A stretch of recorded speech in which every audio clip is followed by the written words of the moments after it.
मुलांनो, आता आपण पाहणार आहोत या पाठाच्या माध्यमातून सराव, खेळ, परीक्षा, प्रश्न उत्तर ते कोणत्या प्रकारचे आहेत ते देखील आपण बघण्याचा प्रयत्न करूया. मग आता मुलांना आपण सरावच्या माध्यमातून प्रश्न विचारूया. मुलांनो, इथे प्रश्न मला दोन तुम्हाला प्रश्न दिले आहेत आणि प्रश्नाच्या पैकी तुम्हाला दोन इथे पर्याय दिलेले आहेत, ऑप्शन आहेत. त्या दोन ऑप्शन पैकी आपला एक ऑप्शन करेक्ट असणार आहे. तर आपण सुरुवात करूया आपल्या पहिल्या प्रश्नाला. आपला जो पहिला प्रश्न आहे, पदार्थात नैसर्गिकपणे स्थिती बदलास विरोध करण्याची प्रवृत्ती असते त्यास डॅश असे म्हटले जाते. तर तुम्हाला इथे दोन पर्याय आहेत. दोन पर्यायापैकी आपलं बघा काय उत्तर असणार आहे की जो पदार्थ आहे जो नैसर्गिकपणे जो स्थितीबाबत आहे बदलल्यास, त्याच्यामध्ये बदल झाला असल्यास ती बदल करण्याची जी प्रवृत्ती असते त्या प्रवृत्तीला जो शास्त्रीय शब्द दिला आहे तो कोणता आहे? मग जडत्व आहे का त्वरण आहे? तर या दोन शब्दापैकी दोन ऑप्शनपैकी पर्यायपैकी आपला जो करेक्ट आन्सर आहे मुलांना ते जडत्व हा आपला करेक्ट आन्सर असणार आहे. म्हणून पदार्थात नैसर्गिकपणे स्थिती बदलास विरोध करण्याची जी प्रवृत्ती असते त्यास त्वरण नाही तर जडत्व म्हटले जाते. हे आपल्या इथे करेक्ट ऑप्शन असणार आहे. आपला नेक्स्ट क्वेश्चन आहे, दुकानदाराकडील दोन पारड्याचा तराजू हा दोन डॅश डॅश तुलना करतो. जे दुकानदाराकडे जे दोन परडे आहेत, जे वजनाचा जो वजन काटा आपण बोलतो, तर त्यांनी सांगितलं की दुकानदाराकडे दोन पारड्याचा दोन पारड्याचा जो तराजू आहे दोन डॅश डॅश तुलना करतो. कशाची तुलना करतोय? वजनाची तुलना करत आहे का वस्तुमानाची तुलना करत आहे? की आपल्यामध्ये जे वजन आपण जे मोजलं जातं ते कशामध्ये मोजलं जातं? तर ते वजनामध्ये नाही तर ते वस्तुमानामध्ये मोजलं जातं. आणि म्हणून आपलं उत्तर असणार आहे दुकानदाराकडे दोन पारड्याचा जो तराजू आहे ते दोन वस्तुमानाची तुलना करत असतो. हे आपल्या इथे करेक्ट आन्सर असणार आहे. आपला नेक्स्ट क्वेश्चन आहे, वस्तुमान व वजन या दोन डॅश डॅश राशी आहेत. जे वस्तुमान आणि वजन ह्या कोणत्या राशी आहेत? मग हे भिन्न राशी आहेत का समान राशी आहेत, सारख्या आहेत का? म्हणजे वस्तुमान आणि वजन याच्यामध्ये फरक आहे का? तर म्हणजे त्यांनी सांगितलं जर फरक असेल तर तो भिन्न आहे का समान आहे? तर साहजिकच आहे वस्तुमान आणि वजन याच्यामध्ये काय आहे? ही समानता नाहीये तर ती कशी आहे? भिन्नता आहे. आणि म्हणून आपल्या इथे उत्तर असणार आहे भिन्न. हे आपल्या इथे करेक्ट आन्सर असणार आहे की वस्तुमान व वजन या दोन भिन्न राशी आहेत. हे आपलं करेक्ट आन्सर असणार आहे. आपला नेक्स्ट क्वेश्चन आहे, जगात कुठेही गेले तरी डॅश डॅश बदलत नाही. तुम्ही जगाच्या पाठीवर कुठेही जा, मग कोणत्या गोष्टी बदलत नाहीये? वजन बदलत नाहीये का वस्तुमान बदलत नाहीये?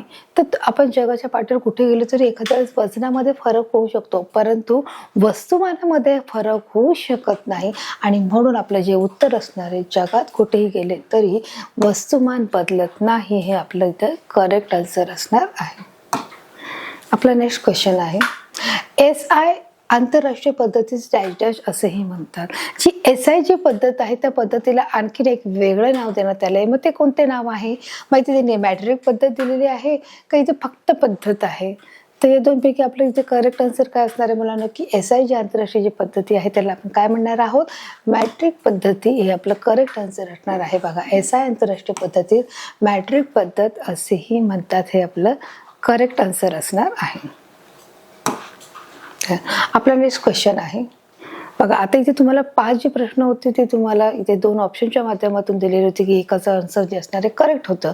परंतु आता पुढील जे प्रश्न आहे ते तुम्हाला सत्य किंवा असत्य या विधानामार्फत दिलेले आहे की तुम्हाला जे विधान दिलं आहे ते विधान सत्य आहे का असत्य आहे हे तुम्हाला सांगायचं आहे. तर चला तर आपण सुरुवात करूया आपल्याला प्रश्नाला की भौतिक राशी सांगण्यासाठी परिमाण मूल्य एकक लागते. की जी भौतिक राशी जर आपल्याला सांगायची ठरली तर त्याच्यासाठी परिमाण मूल्य आणि एकक हे गोष्टीची सांगड पाहिजे. मग विधान सत्य आहे का असत्य आहे? तर साहजिकच हे विधान काय आहे? सत्य विधान आहे. आणि म्हणून इथे सांगितलं की भौतिक राशी सांगण्यासाठी परिमाण मूल्य व एकक हे आपलं लागत. हे आपलं सत्य विधान आहे. आपला नेक्स्ट क्वेश्चन आहे, वस्तूचे वजन उंच जागेवर समुद्र सपाटीपेक्षा हे जास्त आहे असं त्यांनी सांगितलं आहे. आता वस्तूचे जे वजन आहे ते उंच जागेवरून जे वजन आहे ते उंच जागेवरून समुद्र सपाटीपेक्षा जास्त आहे. मग हे उदाहरण कसं आहे? असत्य आहे का सत्य आहे? तर साहजिकच हे उदाहरण कसं आहे? सत्य. कारण जसं आपण समुद्र सपाटीकडे जातो त्यावेळी तिकडचं जे वजन आहे ते कसं आहे? जास्त असतं. हे उदाहरण सत्य आहे. आपला नेक्स्ट क्वेश्चन आहे, लांबी मोजण्यासाठी हात व बीत हे प्रमाण होऊ शकतात. की जर आपल्याला एखाद्या पदार्थाची लांबी मोजायची, एखाद्या कपड्याची लांबी मोजायची आहे, एखाद्या टेबलाची लांबी मोजायची आहे तर त्याच्यासाठी लांबी मोजण्यासाठी हात व वीत हे उपयोगाचं आहे किंवा हे जे साधन होऊ शकतं का, हे प्रमाण होऊ शकतं का, हे प्रमाण होऊ शकतात असं त्यांनी सांगितले. मग हे विधान असत्य आहे का सत्य आहे? तर हे विधान परिपूर्णपणे असत्य आहे. कारण कोणतंही प्रमाण जर मोजण्यासाठी आपल्याला लांबी, मीटर, एकक याचा आपण वापर करत असतो, हात आणि वीजचा वापर करत नाही. कारण त्याच्यामध्ये प्रमाणामध्ये काय असू शकतो, कमी जास्तपणा येऊ शकतो आणि म्हणून हे जे विधान आहे असत्य विधान आहे. आपला नेक्स्ट आहे, तराजूने मापन करताना माप धातूचेच असते. जेव्हा आपण एखादा तराजू आहे त्या तराजूमध्ये जे मापन आहे ते धातूचे असते. मग विधान कसं आहे, असत्य आहे का सत्य आहे? ते विधान पूर्णपणे सत्य आहे. कारण की जे काही धातू वापरली जातात प्रमाणासाठी किंवा वस्तुमानासाठी ती कसली असतात, धातूची असतात. हे विधान आपलं सत्य आहे. तर अशा प्रकारे मुलांनो आपण ह्या पाठामध्ये असणारे हे सर्व प्रश्न आपण सोडून घेतलेले आहेत मुलांनो. आता आपण पाहणार आहोत सर्वांच्या माध्यमातून, खेळाच्या माध्यमातून कोणते प्रश्न आहेत ते देखील बघण्याचा प्रयत्न करणार आहोत. चला तर मुलांना आपण खेळाच्या माध्यमातून आता प्रश्न पाहणार आहोत. या सर्व खेळापैकी आपण आज गाडीचा खेळ घेणार आहोत आणि त्याच्या माध्यमातून आपण प्रश्न पाहणार आहोत की कोणते प्रश्न आहेत. बघा आपण सुरुवात करणार आहोत. त्यात तुम्हाला 4 इथे ऑप्शन आहेत, त्यापैकी तुमचं एक करेक्ट आन्सर असणार आहे आणि आता आपण खेळायला या आपल्या अभ्यासाला सुरुवात करणार आहोत. आपला पहिला प्रश्न आहे, केवळ परिमाणाच्या सहाय्याने पूर्णपणे व्यक्त होते ती डॅश डॅश होय. की जेव्हा केवळ परिमाणाच्या सहाय्याने, मग आपण पाहिलं भौतिक राशी आहे, मग भौतिक राशीचे 2 प्रकार पडतात. मग ती एक अदिश राशी आहे, ती सदिश राशी आहे. मग त्यापैकी केवळ जे परिमाणाच्या सहाय्याने पूर्णपणे व्यक्त होते तीच डॅश डॅश बोलली जाते. मग काय बोलली जाते? मग ती तुम्हाला 4 पर्याय आहेत. आपण वाचणार आहोत, भौतिक राशी बोलणार, सदिश राशी बोलणार, अदिश राशी बोलणार का प्रचलित मापन बोलणार. तर या 4 पैकी आपलं जे करेक्ट आन्सर असणार आहे, केवळ परिमाणाच्या सहाय्याने पूर्णपणे व्यक्त होते ती अदिश राशी, हे आपल्या इथे करेक्ट आन्सर असणार आहे. कारण सदिश राशीमध्ये काय आहे मुलांनो, की वस्तुमान आहे, भौतिक राशीचे 2 भाग पडतात, त्यामुळे तेही नाही, सदिश राशी नाही. आपला नेक्स्ट आन्सर क्वेश्चन आहे, जितके डॅश डॅश जास्त तितके जडत्वही जास्त असतं. तर त्यांनी सांगितलं आहे की जितके जास्त, काय जास्त असेल की जडत्व जास्त असू शकते. मग तुम्हाला सांगितले परिमाण आहे, वस्तुमान आहे, तापमान आहे किंवा यापैकी नाही आहे. की बघा आता त्यांनी सांगितले की जितके जास्त, मग काय जास्त आहे की जितके वस्तुमान जास्त तितके जडत्वही जास्त आहे. 4 पैकी आपलं योग्य ऑप्शन काय आहे? वस्तुमान आहे. आणि म्हणून आपण इथे काय करणार आहोत, योग्य उत्तरावर क्लिक करणार आहोत. जितके वस्तुमान जास्त तितके त्याचे जडत्व जास्त. आपला तिसरा क्वेश्चन आहे मुलांनो, इथे दिला आहे, एखाद्या वस्तूचे वजन पृथ्वीपेक्षा चंद्रावर हे डॅश डॅश असते.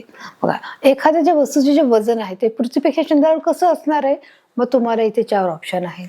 जास्त आहे, सांगता येत नाही, समसमान आहे का कमी आहे. मग पृथ्वीपेक्षा चंद्रावर वजन समसमान असू शकतं का? आता अजिबात नाही. जास्त असू शकतं का? नाही. सांगता येत नाही ते ऑप्शन असूच शकत नाही. मग आपलं करेक्ट जे आन्सर असणार आहे, एखाद्या वस्तूचे वजन हे पृथ्वीपेक्षा कमी असते, हे आपल्या इथे करेक्ट आन्सर असणार आहे. आणि म्हणून आपण इथे योग्य उत्तरावर क्लिक करणार आहोत. बघा आपला जो नेक्स्ट क्वेश्चन आहे, वजन मापाच्या डॅश डॅश आवश्यकतेप्रमाणे देण्याचे काम शासनाचा वजनमाप विभाग करतो. बघा आता त्यांनी सांगितलं आहे की वजन मापाचे डॅश डॅश आवश्यकतेप्रमाणे, परवाने म्हणजे काय की जे ज्या सप्लाय केलं जातं ते देण्यात येतं, की जेणेकरून जे ग्राहक आणि विक्रेते आहेत त्यांना योग्य भावामध्ये किंवा योग्य प्रमाणामध्ये भाजीपाला किंवा जे काही वस्तू आहेत ते योग्य प्रमाणामध्ये मिळण्याचे जे काम आहे हे शासन वजनमाप विभाग करतं. मग त्याच्यासाठी त्यांनी सांगितलं की वजन मापाचे कोणत्या गोष्टीसाठी परवाने देत आहे? विक्रीसाठी देण्यात आहे, उत्पादनासाठी आहे का दुरुस्तीसाठी आहे का सर्व तिन्ही पर्यायासाठी? तर यापैकी आपलं जे योग्य उत्तर असणार आहे की वजन मापाच्या ह्या सर्व तिन्ही पर्यायासाठी. कोणते 3 पर्याय आहेत? विक्रीसाठी आहेत, उत्पादनासाठी आहेत आणि दुरुस्तीसाठी आवश्यक ते परवाने देण्याचे काम हे शासनाचा वजनमाप विभाग करते. हे आपल्या इथे करेक्ट आन्सर असणार आहे. आणि म्हणून आपण इथे योग्य उत्तरावर क्लिक करणार आहोत. म्हणजे सर्व 3 प्रयोगासाठी, म्हणजे इथे आपण जे करेक्ट आन्सर आहे त्या आन्सरावर आपण क्लिक करणार आहोत. आपला नेक्स्ट क्वेश्चन आहे, बघा, स्वराली दररोज 2 किलोमीटर चालते. जी स्वराली नावाची जी मुलगी आहे ती दररोज 2 किलोमीटर चालते. यामध्ये डॅश डॅश हे अंतराचे एकक आहे. मग याच्या चालण्यामध्ये कोणत्या प्रकारचं एकक आहे? मग इथे तुम्हाला 4 पर्याय आहेत, आपण वाचणार आहोत. मग किलोमीटरचं एकक आहे, भौतिक राशीचं एकक आहे, 2 एकक आहे का परिमाणाचं एकक आहे? तर या 4 पैकी आपलं काय उत्तर असणार की स्वराली 2 किलोमीटर चालते, म्हणजे हे कोणतं असू शकतं मुलांनो? यामध्ये डॅश डॅश अंतर असू शकतं. कोणतं किलोमीटर असू शकतं? तर याच्यामध्ये आपलं किलोमीटर हे अंतर असू शकतं. हे आपल्या इथे करेक्ट आन्सर असणार आहे आणि म्हणून आपण इथे योग्य उत्तरावर आपण बोलतो ना की 2 किलोमीटर 4 किलोमीटर चाललो आहेत, म्हणजे किलोमीटर हे एककामध्ये इथे आपल्याला आढळून येत आहे. तर अशा प्रकारे मुलांना आपण खेळाच्या माध्यमातून देखील प्रश्नांची उत्तरं घेतलेली आहेत. आता आपण परीक्षेच्या माध्यमातून कोणते प्रश्न आहेत ते देखील बघण्याचा प्रयत्न करणार आहोत. चला तर आपण सुरुवात करूया. इथे देखील बघा प्रश्न दिला आहे आणि त्या प्रश्नाचे जे उत्तरासाठी तुम्हाला इथे 4 ऑप्शन्स आहेत. यापैकी आपल्या इथे एक योग्य आन्सर असणार आहे. आता ते योग्य आन्सर कोणते आपण पाहणार आहोत. चला तर सुरुवात करूया आपल्या प्रश्नांना. जो फर्स्ट क्वेश्चन आहे आपला, स्वराली दररोज 2 किलोमीटर अंतर चालते, यामध्ये डॅश डॅश अंतराचे एकक आहे. कोणत्या प्रकारचे एकक आहे? किलोमीटर आहे, 2 आहे, भौतिक राशी आहे का परिमाण आहे? तर साहजिकच आपलं उत्तर काय आहे की किलोमीटर मध्ये आपलं उत्तर येऊ शकतं की स्वराली दररोज 2 किलोमीटर चालते, यामध्ये किलोमीटर येणार आहे. साहजिकच 1 किलोमीटर 4 किलोमीटर अंतर येणार आहे. याच्यामध्ये भौतिक राशी येऊ शकते का? परिमाण येऊ शकतं का? 2 येऊ शकतं का? तर नाही. तर याच्यामध्ये उत्तर येणार आहे किलोमीटर. चला आपण पुढे जाऊया. आपला नेक्स्ट क्वेश्चन आहे, एखाद्या वस्तूचे वजन हे पृथ्वीपेक्षा चंद्रावर डॅश डॅश असते. मग ते कसं असते? तुम्हाला 4 पर्याय. जास्त आहे पृथ्वीचं वजन, पृथ्वीपेक्षा चंद्रावर वजन हे जास्त आहे, समसमान आहे, सांगता येत नाही का कमी आहे? तर या 4 पैकी आपलं योग्य उत्तर काय आहे मुलांनो? की एखाद्या वस्तूचे वजन हे पृथ्वीवर चंद्रावर हे कसं आहे मुलांनो? कमी वजन आहे आणि म्हणून इथे आपण योग्य उत्तरावर क्लिक केलं आहे. आपला नेक्स्ट क्वेश्चन आहे, जितके डॅश डॅश डॅश जास्त तितके जडत्वही जास्त आहे. बघा आता त्यांनी सांगितले की काय जास्त आहे?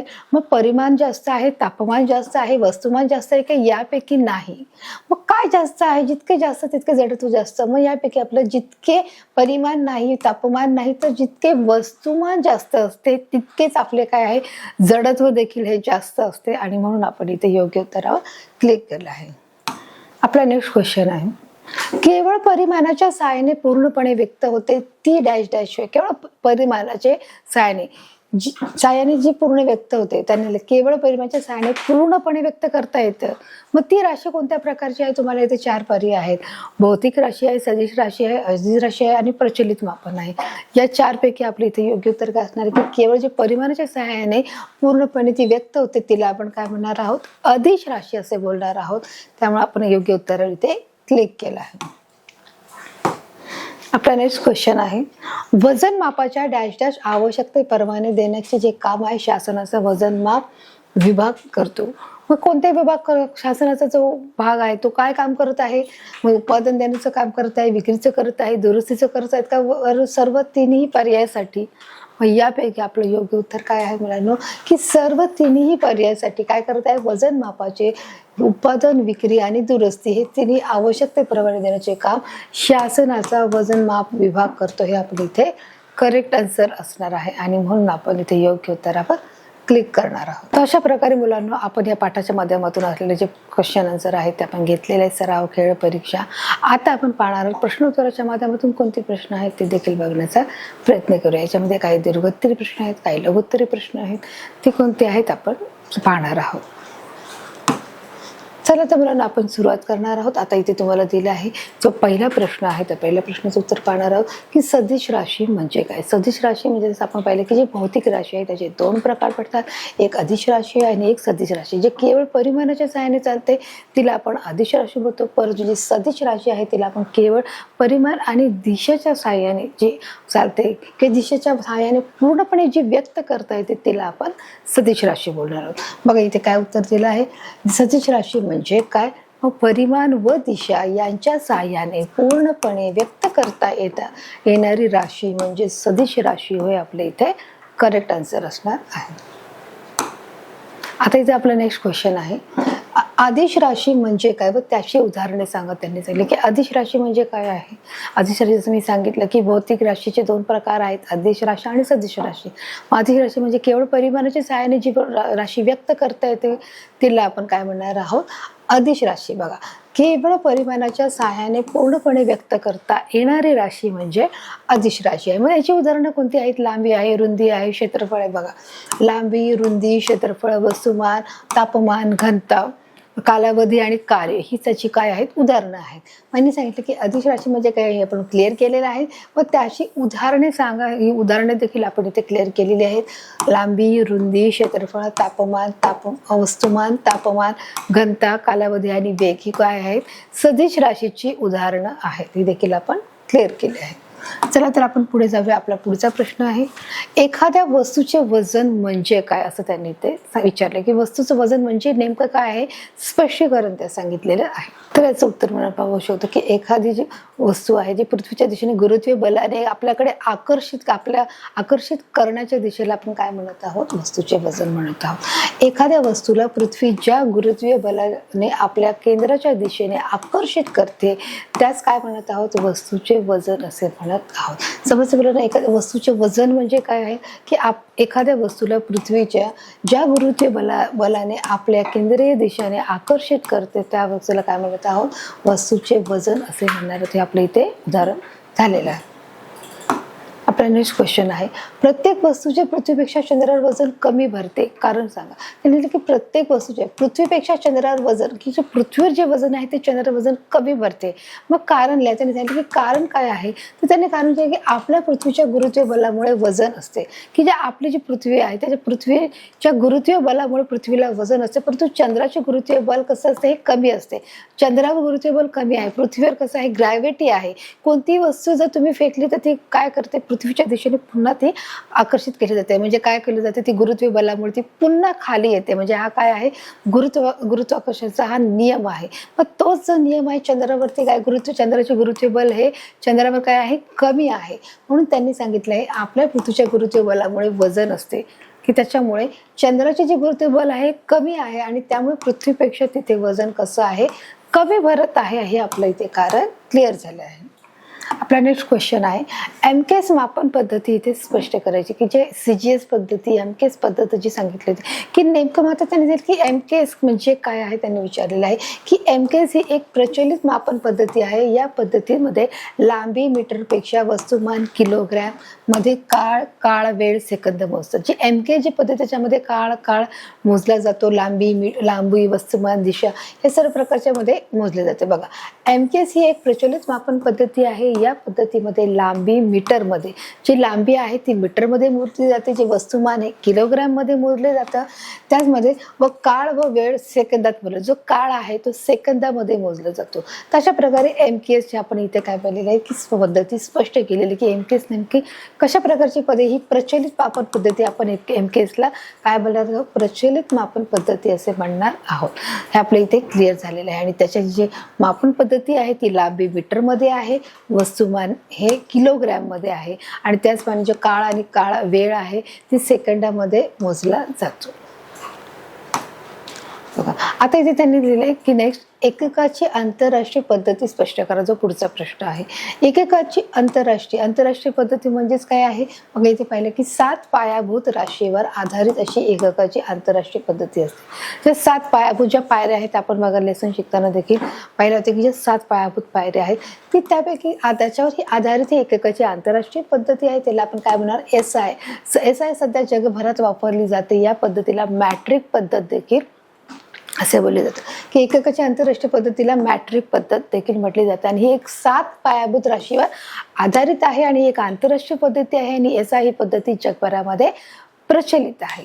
आणि मुलांनो, या पद्धतीला मॅट्रिक पद्धत असं देखील बोलले जाते. आपला नेक्स्ट क्वेश्चन आहे, शरीराच्या भागाचा वापर करून मोजमाप करणे का योग्य नाही. जर शरीराचा भागाचा मोजमाप कारण जेणेकरून जे आपल्या शरीराचा हात किंवा वीत आहे याचा जर वापर केला तर प्रत्येक हातामध्ये वितामध्ये काय येऊ शकतो, फरक येऊ शकतो. प्रत्येक व्यक्तीची जी शरीर रचना आहे त्याच्या हातामध्ये कमीपणा असतो आणि त्याच्यामुळे ते मीटर जे एक घेतले की जी आपण लांबी रुंदी घेतली आहे त्याच्यामध्ये अचूक मापन येऊ शकत नाही. त्याच्यामध्ये कमी जास्त येऊ शकतो, त्याच्यात फरक येऊ शकतो आणि म्हणून त्याच्यामध्ये मोजमापाचा वापर करणं हे योग्य नाही. बघा, आता इथे त्यांनी काय दिलेलं आहे की कोणत्याही राशीचे मापन हे एकच सुनिश्चित नसते. जे कोणतेही कारण कोणतेही जे राशी आहे तुम्ही जी घेताय, हात घेतात त्याची माप सुनिश्चित नसते. असे शरीराच्या भागाचा वापर केल्यास प्रत्येकाचे मोजमाप हे वेगवेगळे बनेल, की प्रत्येक व्यक्तीचं जर घेतलं तर प्रत्येक व्यक्तीने केलेल्या मापामध्ये फरक असू शकतो. एकच कापड आहे तर जर त्यांनी 4 लोकांनी 5 लोकांनी जर तो त्यांच्या हाताच्या साहाय्याने किंवा विताच्या साहाय्याने मोजला तर त्याच्या मापामध्ये फरक येऊ शकतो आणि म्हणून त्यांनी मोजमाप वेगळं येते आणि म्हणून ते प्रमाण होऊ शकत नाही आणि म्हणून या कारणामुळे ते प्रमाण होऊ शकत नाही. म्हणूनच काय सांगितलंय की शरीराच्या भागाचा जो वापर करून मोजमाप करणे हे योग्य नाही आहे. कारण ते जे मापन आहे ते कसं असले पाहिजे, अचूक पाहिजे आहे. कोणत्याही राशीचे एकाकी सुनिश्चित असेल. तुम्ही कोणतीही राशी घ्या, कोणत्याही राशीचं जे मापन आहे ते कसं असलं पाहिजे, सूचित प्रमाणित असलं पाहिजे. जसं तुम्ही लांबी आहे, वस्तुमान आहे, काळ आहे, वेग आहे, त्याचं सेकंदामध्ये आपण MKS पद्धती पाहिलं की कोणत्याही राशीचं जे प्रमाण कसं असणं गरजेचं आहे, सुनिश्चित म्हणजे योग्य प्रमाणामध्ये ते असणं गरजेचं आहे. तर आपला नेक्स्ट क्वेश्चन आहे, ठराविक कालावधीनंतर वजन व मापे प्रमाणित करून घेणे आवश्यक का आहे. त्याने सांगितलं आहे की आपल्याला कोणत्या, आपण जेव्हा बाजारामध्ये भाजी घेतो किंवा एखादा पदार्थ घेतो त्याच्यामध्ये कोणत्या प्रकारचा बदल होत आहे का, की ते मापन घासलं आहे का, ते खराब झालं आहे का, की त्याची नेहमी आपण चौकशी करणं गरजेचं आहे, की जेणेकरून आपण जो घेतलेला माल आहे त्याच्यामध्ये तफावत असू शकते, की जे माप आहे आणि जी घेतलेली जी वस्तू आहे याच्यामध्ये तफावत असू शकते. जर आपण 500 किलोचं आपण प्रमाणे भाजी घेतली आहे किंवा फळ घेतलं आहे तर त्याच्यामध्ये समजा 250 किंवा 300 ग्रॅम मिळालं असेल तर याचा अर्थ आपण पैसे देऊन सुद्धा आपल्याला माल हा कमी भेटलेला आहे आणि म्हणून त्याची योग्य वेळोवेळी तपासणी होणं गरजेचं आहे, की लोकांची फसवणूक होऊ नये, ग्राहकांची फसवणूक होऊ नये याच्यासाठी मापन सुनिश्चित करणं हे गरजेचं आहे. बघा, मापन नेहमी अचूक व काटेकोरपणे केलं जावे, की जे काही मापन आहे ते नेहमी अचूक आणि काटेकोर असले पाहिजे, की त्याच्यामध्ये कोणत्याही प्रकारची गफलत असता कामा नये आणि ग्राहकाची फसवणूक देखील होता कामा नये. दुसरं, योग्य साधनांचा वापर होतो आहे का हे देखील तपासणं, की जे साधन वापरत आहे, जी वजने वापरत आहेत ती योग्य प्रमाणात आहेत का, ती गव्हर्नमेंटमधून शासनामार्फत निर्धारित केलेली आहेत का, की ती त्यांनी त्यांच्या हाताने बनवलेले आहेत का, याचं देखील पडताळणी करणं हे गरजेचं आहे. त्याची खात्री करण्यासाठी वजन व मापे ही प्रमाणित करावी लागतात आणि याची खात्री करण्यासाठी वेळोवेळी काय करणं गरजेचं आहे, जी वजन आणि मापे आहेत ती प्रमाणित करणं देखील गरजेचं आहे. तशा प्रकारे बघा, ठराविक कालावधीनं एक ठराविक जो काल आहे, म्हणजे आपण म्हणू शकतो 3 महिन्याने, 6 महिन्याने किंवा 6 महिन्याने, की जे ठराविक माप आहेत ती व्यवस्थित आहेत का, अचूक आणि काटेकोरपणे मापन करत आहेत का, हे देखील बघणं आहे, जेणेकरून ग्राहकांची कोणत्याही प्रकारची फसवणूक होता कामा नये. योग्य साधनांचा वापर होत आहे का हे पाहणं गरजेचे आहे आणि त्याचप्रमाणे यांची वजन मापे ही प्रमाणित करणं, म्हणजे शासनामार्फत दिलेली आहेत का याची देखील खात्री करून घेणं गरजेचं आहे. आपला नेक्स्ट क्वेश्चन आहे, मोजमाप करत असताना कोणत्या त्रुटी राहतात. आता की जर मोजमाप करत आहोत की त्या मापामध्ये फरक आहे का, मिळालेला जो आपल्याला त्या जो पहिला आहे की मापांमध्ये फरक केला जात आहे का, जी वस्तुमान वापरलं आहे किंवा त्याच्यामध्ये ती नेमकी ती धातूचीच आहे का की वेगळ्या धातूची आहे. त्याचप्रमाणे की जो आपल्याला माल घेत आहे त्या मालामध्ये आपल्याला त्याच प्रमाणामध्ये तितकेच वस्तुमानामध्ये आपल्याला माल भेटला आहे का. अशा अनेक त्रुटी आपण पाहू शकतो की योग्य साधनांचा वापर न केल्यामुळे, की मोजमाप करताना कोणत्या त्रुटी आढळतात. बघा, योग्य साधनांचा वापर, योग्य साधन जसं मी आत्ताच सांगितलं की योग्य धातूचा वापर केला आहे का नाही, त्याच्यामुळे हा योग्य साधनांचा वापर केला की नाही बघणं गरजेचं आहे. सेकंड, साधनांचा योग्य वापर न केल्यामुळे देखील त्रुटी आढळतात. त्याचप्रमाणे आपल्याला मिळालेला जो माल आहे तो देखील योग्य प्रमाणात मिळाला आहे का, की जितकं वस्तुमान ठेवलं आहे, 1000 आहे, 500 आहे, 250 तितकंच आपल्याला मिळालं आहे की नाही, की ती वस्तू खराब झाल्यामुळे देखील आपल्या वस्तुमानामध्ये त्रुट्या होते. मोजमाप करताना त्रुट्या ह्या आपल्याला आढळून येतात, ते शासनामार्फत नसले तरी त्रुट्या आढळून येतात आणि त्याच्यामुळे जो ग्राहक आहे त्याची फसवणूक केली जाते. आता आपला जो नेक्स्ट क्वेश्चन आहे, किराणा दुकान किंवा भाजी मंडईमध्ये कोणती काळजी घ्यावी असं त्यांनी विचारलं. मी तुम्हाला आता सांगितलं की किराणा मंडळीमध्ये भाजी घेताना की आपण तराजूमध्ये जे वजन आणि माप याचं निश्चित करणं गरजेचं आहे, किती धातूचे आहेत की नाही ते पाहणं देखील गरजेचं आहे. जे माप आहे ते देखील प्रमाणित माप आहे की नाही, की त्याच्यामध्ये कोणत्या प्रकारचा बिघाड आहे की नाही हे देखील बघणं गरजेचं आहे. मग आता त्यांनी की तराजूवर वजनाचा बघा तराजूवर वजनमाप विभागाचा प्रमाणित छापा आहे की नाही, जसं मी सांगितलं की शासनाचा छापा आहे की नाही हे बघणं गरजेचं आहे. कारण शासनामार्फत केलेले जे वजनमापे आहे, जे माप आहे ते कसं आहे, शासनमार्फत आहे, ते निश्चित आहे, ते सुनिश्चित आहे. त्याच्यामध्ये काटेकोरपणा आणि अचूक माप असल्यामुळे त्याचा छापा आहे की नाही हे पाहणं गरजेचं आहे. तराजूचा काटा सरळ आहे का, जो काटा आहे तो वाकडा आहे का, जर वाकडा असल्यामुळे देखील त्याच्या प्रमाणामध्ये, त्याच्या वजनामध्ये फरक येऊ शकतो. हे सेकंडली आहे, हे फर्स्ट आहे. व माप धातूचेच आहे ना, हे जे माप आहे ते धातूचंच आहे की नाही याबद्दलची देखील आपल्याला काय करायची आहे, खात्री करून घ्यायची आहे. 3 गोष्टीची आपण काळजी घेणार आहोत. तराजू वजनमाप विभागाचा प्रमाणित छापा आहे की नाही, म्हणजे शासनाचा छापा आहे की नाही बघावं लागतंय. तराजूचा काटा सरळ आहे की नाही ते बघावं लागत आहे. आणि माप धातूचेच आहे की नाही ते देखील बघणं गरजेचं आहे. तर अशा प्रकारे मुलांना आपण या सगळ्या गोष्टीची आपण काळजी घेतलेला जो माल आहे तो नेमका आपल्याला तेवढ्याच्यामध्ये मिळालेला आहे की नाही, की जे माप आहे त्या मापानुसारच मिळालं आहे की नाही, ते माप योग्य आहे की नाही, ते मापन व्यवस्थित केलं आहे की नाही, तो धातूचाच आहे की नाही, हे सर्व गोष्टीची काळजी घेणं गरजेचं आहे.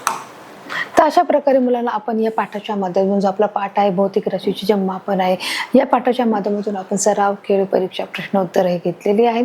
या पाठाच्या माध्यमातून जे हर जो घटक आहे तो देखील मी क्लिअर केलेला आहे की भौतिक राशी म्हणजे काय, भौतिक राशीचे जे 2 भाग पडले जातात, सदिश राशी, अधिक राशी, त्याचे भाग पडले जातात, एमकेएस पद्धती काय, सीजीएस पद्धतीमध्ये काय, मापनामध्ये कशा प्रकारची गफलत होऊ शकते.